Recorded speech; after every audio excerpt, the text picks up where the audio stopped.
Buenos días, estimados docentes. En esta oportunidad trabajaremos la evaluación como una estrategia para fortalecer y hacer seguimiento al proceso de aprendizaje. Bienvenidos. Nuestro objetivo general será orientar prácticas pedagógicas fundamentadas en la evaluación como proceso formativo, flexible y acorde con las metodologías remotas en alternancia o presencial. Y acompañando este objetivo, tendremos que reconocer el carácter pedagógico de la evaluación formativa, considerar los diferentes componentes del proceso de evaluación para que sea realizable, pertinente y acorde con la contingencia actual, y vamos a analizar los contextos educativos para definir de qué manera se implementará la evaluación formativa pensada en el proceso de los estudiantes. Pues bien, si queremos evaluar a nuestros estudiantes debemos autoevaluarnos con las siguientes preguntas y reflexionar si la mayoría de estas son afirmativas o negativas. En caso de ser afirmativa la mayoría de ellas, tendremos mayor oportunidad de realizar un buen ejercicio de evaluación formativa con nuestros estudiantes. Es de suma importancia resaltar el proceso que hemos realizado durante el año escolar e identificar a partir de los pasos que se han dado cómo hemos avanzado de acuerdo con la situación educativa actual. Para este ciclo, que es el número 3, vamos a tener la evaluación como estrategia para fortalecer y hacer seguimiento.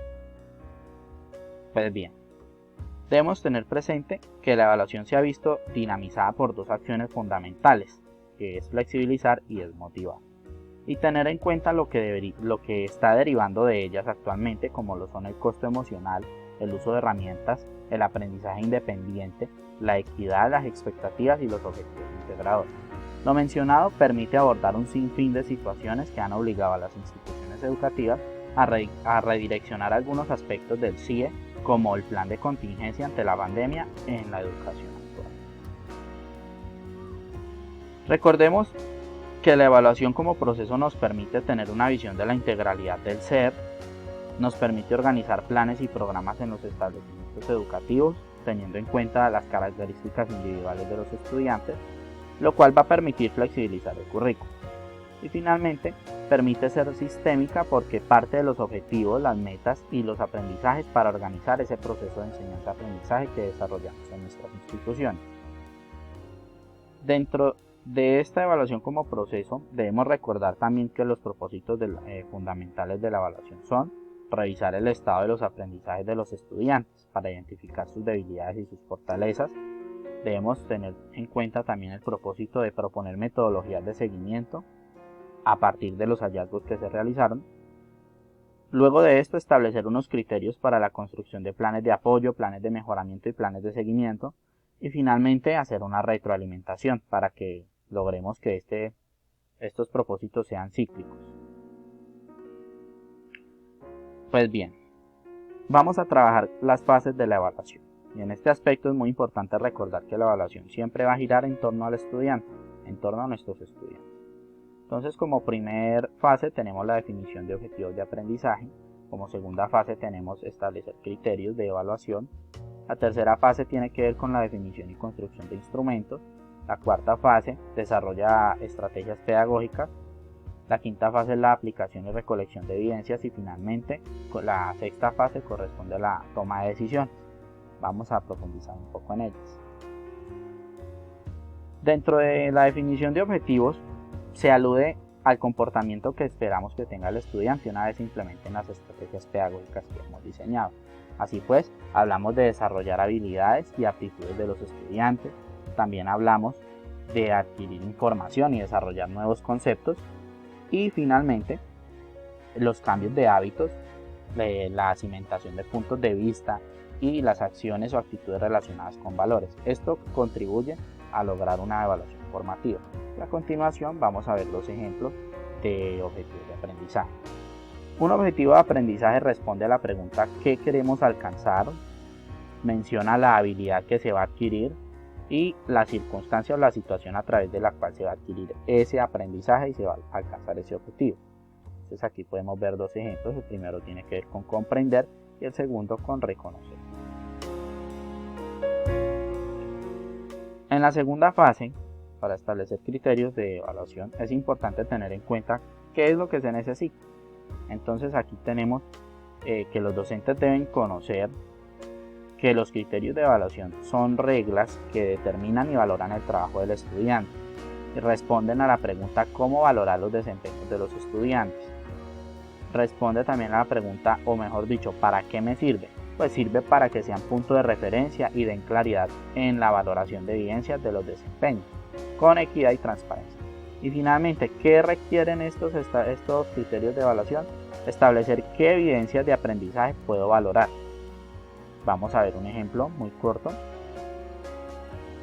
sobre un criterio de evaluación. Entonces aquí podemos encontrar que en la parte izquierda de la pantalla encontramos un estándar básico de competencia y a su lado, a la parte derecha, encontramos un criterio de evaluación. Entonces me dice que el estudiante comprende el significado de bidimensional y tridimensional en la construcción de cuerpos geométricos. ¿A partir de qué? Eso ya lo define la institución educativa. ¿A partir de qué elementos, de qué situaciones, de qué estrategias se va a alcanzar ese criterio y por lo tanto se va a cumplir con el estándar básico de competencia?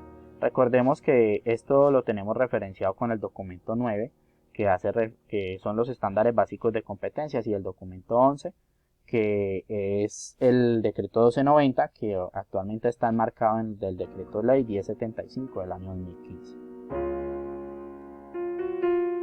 Pasamos ahora a la definición de instrumentos. Entonces, dentro de esos instrumentos para evaluar podemos encontrar instrumentos de observación, podemos encontrar instrumentos de desempeño y finalmente instrumentos para analizar el desempeño y para llevar un seguimiento.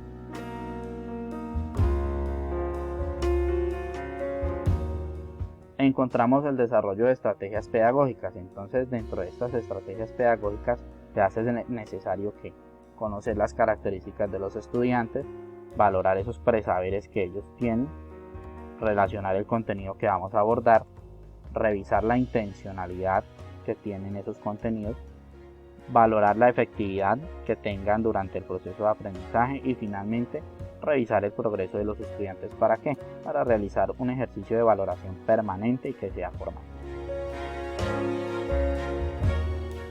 Ahora vamos a hablar de la recolección de evidencias, y en esta fase pues vamos a tener tres tipos de evidencias, como lo son las de actuación, que son las que permiten identificar qué puede hacer el estudiante.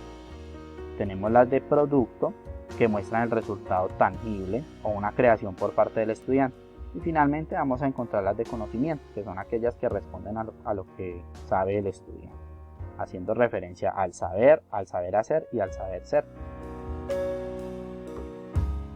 Y vamos a citar aquí a Tobón, donde nos dice que las evidencias de aprendizaje son pruebas concretas tangibles que permiten evaluar los criterios. Ahora nos vamos a desplazar a la última fase, que es la toma de decisiones. Entonces, dentro de la toma de decisiones vamos a encontrar que atiende a la flexibilidad curricular que se ha venido trabajando desde los inicios de la pandemia, pero que pues, de no ser tenida en cuenta, pues estaríamos trabajando de una manera en contravía.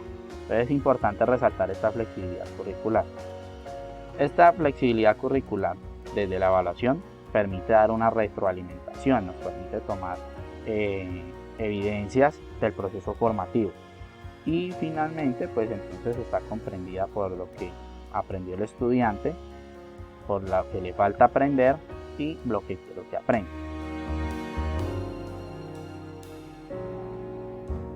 Ya en este punto se hace menester recordar que esos principios nacen desde las propuestas del documento número 11 del Ministerio de Educación y también desde lo planteado en el documento número 25, el cual formula el seguimiento de la evaluación en la educación inicial. Entonces, en estos documentos vamos a encontrar que la educación nacional le apunta a ejecutar un proceso de evaluación continuo, sistemático, participativo, completo, coherente, objetivo, válido y legítimo. Ahora bien, tenemos algunas estrategias que nos llevan al fortalecimiento y al seguimiento del aprendizaje, tales como comprender el interés de los estudiantes, reducir las actividades y optimizar el tiempo de las mismas, que estas actividades sean diferenciadas y variadas, que fomenten actividades conjuntas de crear, de construir, actividades compartidas tales como la lectura, la construcción de material o de herramientas de ellos y experimentos, aprovechar los espacios y actividades para el aprendizaje. También tenemos mantener una interacción con sesiones sincrónicas por parte de los docentes para que se pueda recoger evidencias y obtener una retroalimentación hacia el estudiante.